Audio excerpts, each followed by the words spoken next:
Rousseau, bonjour. Vous êtes aujourd'hui en Isère. Vous serez de retour en Isère dans un peu plus de 6 mois pour le congrès de la FNSEA. Qu'entendez-vous du futur gouvernement d'ici là? Bien, écoutez, d'abord, c'est important pour moi de continuer à aller sur le terrain et puis de venir ici dans l'Isère où effectivement on organisera le congrès de la FNSEA en mars 2025.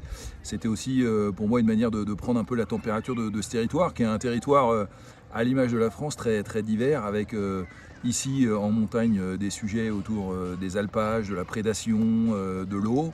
Et puis dans la vallée, des sujets plus de grande culture ou de culture spécialisée, je pense notamment à l'arboriculture. Et donc de comprendre, d'entendre ce que les producteurs ont à dire et ressentent de l'ambiance du moment, c'est important.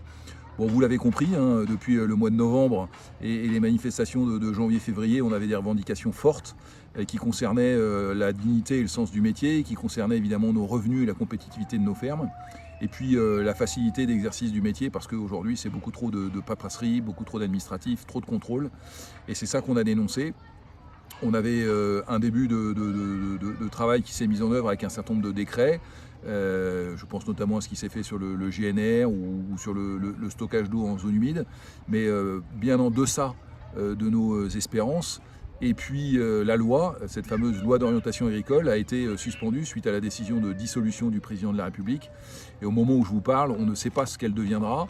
Et d'ailleurs, c'est aujourd'hui la principale préoccupation des agriculteurs, c'est qu'on a une année difficile sur le plan de la production, due essentiellement aux facteurs météo, avec des difficultés à faire les fourrages, des difficultés à faire les récoltes, avec des qualités qui sont souvent en deçà de ce qui était espéré et puis des rendements plutôt faibles.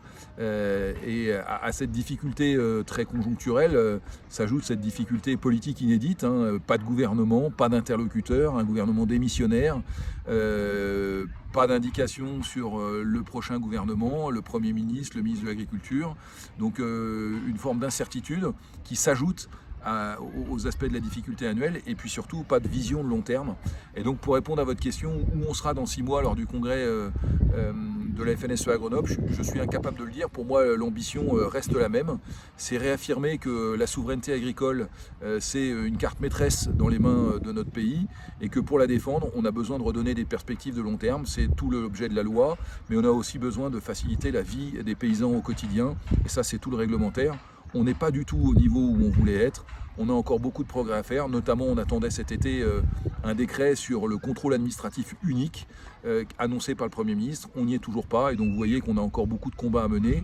Le tout à 6 mois des élections aux chambres d'agriculture qui seront un rendez-vous important pour notre syndicat avec les jeunes agriculteurs. Donc, ça fait beaucoup de pain sur la planche. Je sens chez les agriculteurs, ici comme ailleurs, beaucoup d'agacement, beaucoup d'énervement, parfois même un peu de résignation. Et je crois que le rôle d'un responsable national, avec toute l'équipe qui m'entoure, c'est de continuer à essayer de porter des perspectives. C'est pas simple, c'est même compliqué dans le moment dans lequel on est, mais encore une fois, on croit que le combat est juste, on croit que l'ambition pour la souveraineté alimentaire est juste, et on a envie de la porter avec toute l'énergie qui est la nôtre.